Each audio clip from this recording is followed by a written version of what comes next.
Sir क्या बोलना चाहेंगे सर?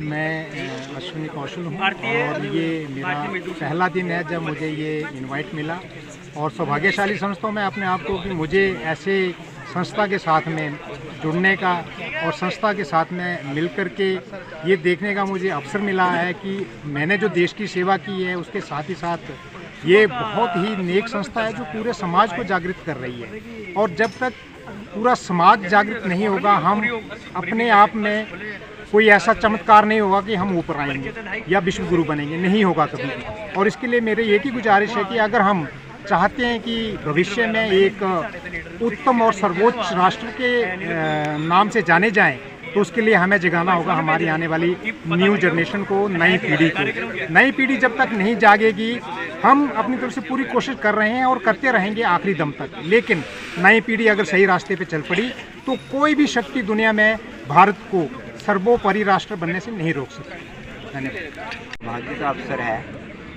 एक संगठन जो आज से 100 वर्ष पूर्व चला, इस उद्देश्य को लेकर चला कि अपने इस राष्ट्र को दुनिया में सिरमौर बनाना है। और जो भारतीय संस्कृति, हमारे विचार या जो हमारा जीवन पद्धति है, जो किसी कारण से विदेशियों के शासन या आक्रमणकारियों का अत्याचार, उसके कारण से जो अपने में से गुम हो गया है या थोड़ा कमी आ गई है, उन सभी को सुधारते हुए अपने देश और समाज को दुनिया में एक नंबर पर बताना।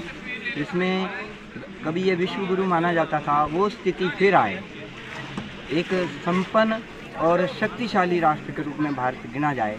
सौभाग्य से 100 साल की साधना के बाद हमारे कदम उस दिशा में निरंतर गतिशील हैं और संघ अपने कार्य को विस्तार देता हुआ अपने अन्य सहायक जो समविचारक संगठन हैं 36 से लेकर लगभग 50, तो उन सब को लेकर के समाज जीवन में एक परिवर्तन आए, इसके लिए प्रयासरत है। और अपने यहाँ जो पंच परिवर्तन जो एक मुख्य उद्देश्य है कि समाज में बदलाव आए और अपने द्वारा आए, अपने जीवन में हम उन बातों को धारण करें और उससे हमारे आसपास में और आने वाले समय में समाज में बदलाव आए। और भारत अपनी रक्षा तो कर ही सकता है, लेकिन विश्व में जो फैली हुई अशांति है उसको दूर करने के लिए हमारा समर्थ होना अति आवश्यक है। इसीलिए संघ इतने सालों से ये साधना कर रहा है। लगभग हम 5वीं या चौथी पीढ़ी के बीच में स्वयंसेवक होंगे, जिन्होंने 4-4, 5-5 पीढ़ियाँ लग गई, तब जा कर के ये स्थिति आई है कि हम कह सकते हैं कि हम विजय की ओर बढ़ते जा रहे।